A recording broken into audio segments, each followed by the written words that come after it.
Guys, welcome back to channel Rajlakshmi. तो आज मैं पहुंच चुकी हूं दिल्ली, और दिल्ली के मैं इंडिया गेट पे हूं। जैसे आपको पीछे व्यू दिख रहा होगा, ये है इंडिया गेट, और हम यहां आ चुके हैं वार मेमोरियल में। तो चलिए अंदर चलते हैं। यहां हम लोग बैग चेकिंग करा चुके हैं।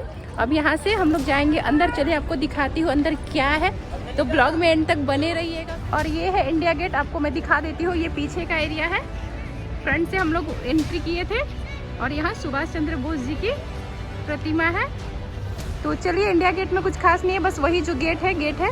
और यहाँ देखिए काफ़ी ज़्यादा भीड़ है आज। तो चलिए यहाँ चलते हैं वार मेमोरियल के अंदर।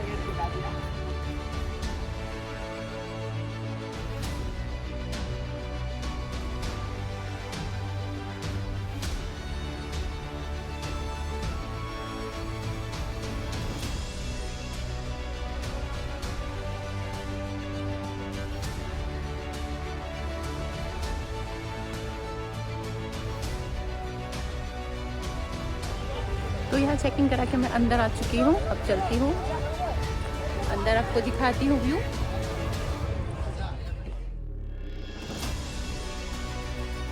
तो चलिए मैं आपको यहाँ के बारे में बताती हूँ, ये युद्ध स्मारक के बारे में बताती हूँ।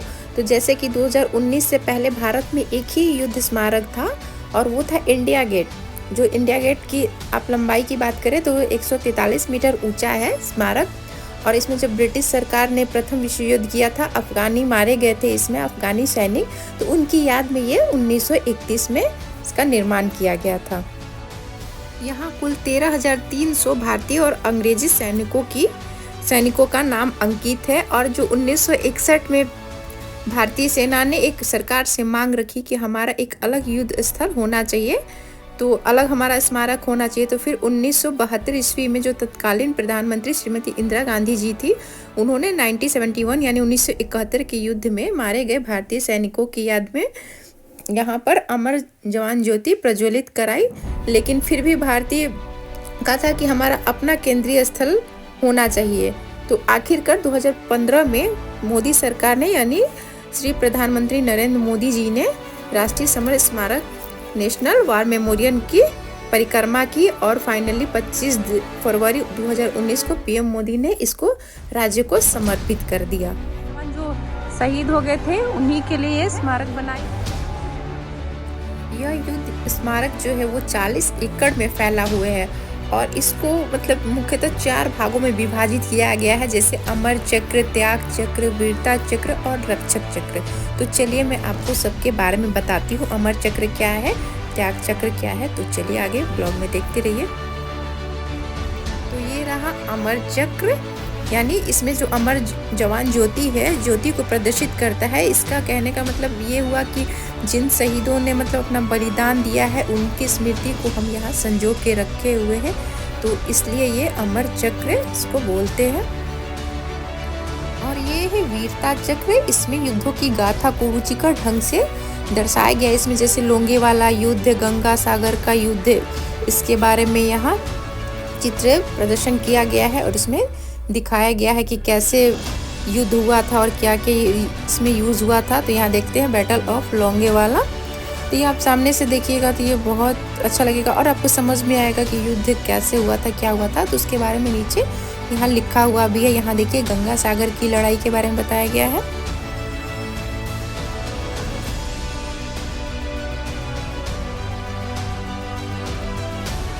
और यहाँ देखिए तितवाल की लड़ाई है। ये सब लड़ाई का चित्रण यहाँ किया गया है कि कैसे युद्ध होते थे।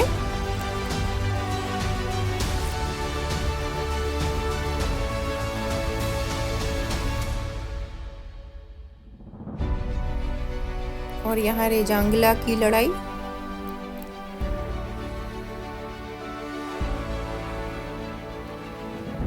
तो ये सब चीजें आपको हिस्ट्री में पढ़ने को मिलेंगी, कैसे ये सब लड़ाई होती थी। ऑपरेशन मेघदूत यहाँ पर है। तो यहाँ बहुत अच्छा लग रहा है घूम के, और यहाँ देखने से ये पता चल रहा है कि हमारे जवान कितनी मेहनत करते थे हमें सुरक्षित रखने के लिए घरों में, और मतलब बहुत बलिदान देते थे। उनकी याद में हम लोग ये करते हैं, ये बहुत कम करते हैं। वो हम हमारे लिए बहुत ज़्यादा ही मतलब मेहनत करते हैं और अपनी जान भी गंवा देते हैं। और यहाँ देखिए कैसे ये लोग पूरे दिन यहाँ घंटों खड़े रहते हैं। और यहाँ देखिए इन लोगों की ड्यूटी चेंज हो रही है। यहाँ कोई ना कोई एक जवान खड़ा ही रहता है। और यहाँ पर एक चीज़ है ना कि यहाँ आपको फर्श पे बैठना अलाउड नहीं था, आप खड़े रह सकते हैं। यहाँ आपको सामान ज़मीन पे नहीं रखना है, फर्श पे भी आपको बैठना नहीं है। यहाँ ये सब है कि जैसे शहीदों के सामने हमें वहाँ मतलब बैठ के नहीं रहना है, ऐसा यहाँ का रूल था। वहाँ हम लोग गए तो हम लोगों को पता चला। और यहाँ 26 जनवरी में काफ़ी भीड़ होती है और उस टाइम यहाँ बहुत अच्छा लगता है देखने में, परेड वगैरह ये सब होते रहता है। तो हम लोग गए थे तो उस टाइम उतना काफ़ी भीड़ नहीं है, मतलब हल्का ही भीड़ है, लेकिन बहुत अच्छा लगा यहाँ घूम के। तो चलिए इसके बाद मैं आपको यहाँ दिखाती हूँ, त्याग चक्र के बारे में बताती हूँ। त्याग चक्र जैसे यहाँ पर जिन्होंने त्याग किया है, ये सब ग्रेनाइट की लाल पत्थर है और उस पर सुनहरे शब्दों से उनके नामों को घेरा गया है। यहाँ कम से कम 29,760 शहीदों के नाम उनके पद के साथ अंकित किया गया है। और यहाँ इसका एक ऐप भी आता है। ऐप पे आप चाहे जिनको ढूंढना चाहते हैं, जिनके बारे में जानना चाहते हैं, उनके बारे में आपको उस ऐप पे मिल जाएगा। तो यहाँ आप देख सकते हैं जिनके परिजन हैं वहाँ आके यहाँ पुष्प अर्पित करते हैं। और ये विक्रम बत्रा को कौन नहीं जानता है, इनके ऊपर एक मूवी भी बनी हुई थी। तो ये कैप्टन विक्रम बत्रा जी का नाम है। और यहाँ पे बहुत सारा ब्लैंक भी छोड़ा हुआ है ये बना के। और जिनके घर के मेंबर अगर शहीद हुए तो वो लोग आके यहाँ पुष्प अर्पित करते हैं, यहाँ उनको श्रद्धांजलि देते हैं। तो ये सब देख के लग रहा था कि हम लोग यार तो कुछ भी नहीं करते हैं और शहीद मतलब जान गंवा के हम लोगों को सुरक्षित लगते हैं। तो ये बहुत गर्व की बात है कि हम लोग भारतीय हैं। तो आप देख सकते हैं यहाँ फ्लावर अर्पित किया गया है।